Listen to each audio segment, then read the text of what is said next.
Peoples party ने MQM के रवैये के बारे में वफाक से और मुस्लिम लीग नून से शिकायत की, बताया कि उन्होंने क्या-क्या किया है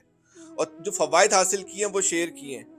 कि मुर्तज़ा वहाब का इस्तीफ़ा एमकेएम के कहने पर लिया गया, कराची का एडमिनिस्ट्रेटर एमकेएम की सिफ़ारिश पर लगाया गया, 3 अज़ला में एडमिनिस्ट्रेटर एमकेएम के लगाए गए, एमकेएम के कारकुनान की वापसी में सूबाई हुकूमत ने किरदार अदा किया, पब्लिक सर्विस कमीशन में एमपीए जावेद हनीफ ने अपने भाई को मेंबर बनाया, आरिफ हमीद, अब्दुल मालिक गौरी एमकेएम की सिफ़ारिश पर मेंबर बनाए गए, राब्ता कमेटी के अरकान मोहम्मद शरीफ, शकील अहमद, कुरंगी, शर्की के एडमिनिस्ट्रेटर लगाए गए, पीपल्स पार्टी की सिफ़ारिश पर एमकेएम के 6 अरकान को वफाक में अहम ओहदे दिए गए, अमीनुल्लाह को फैसल सजवारी वफाकी वजीर बनाए गए, एमकेएम के अरकान कौमी असम्बली अबू बकर, किश्वर जहरा कायमा कमेटियों के चेयरमैन है, एमकेएम के अरकान कौमी असम्बली ओसामा कादरी साबिर कायम खानी पार्लिमानी सेक्रेटरी हैं, एमकेएम के रहनुमाओं के रिश्तेदारों की अहम पोस्टिंग की गई।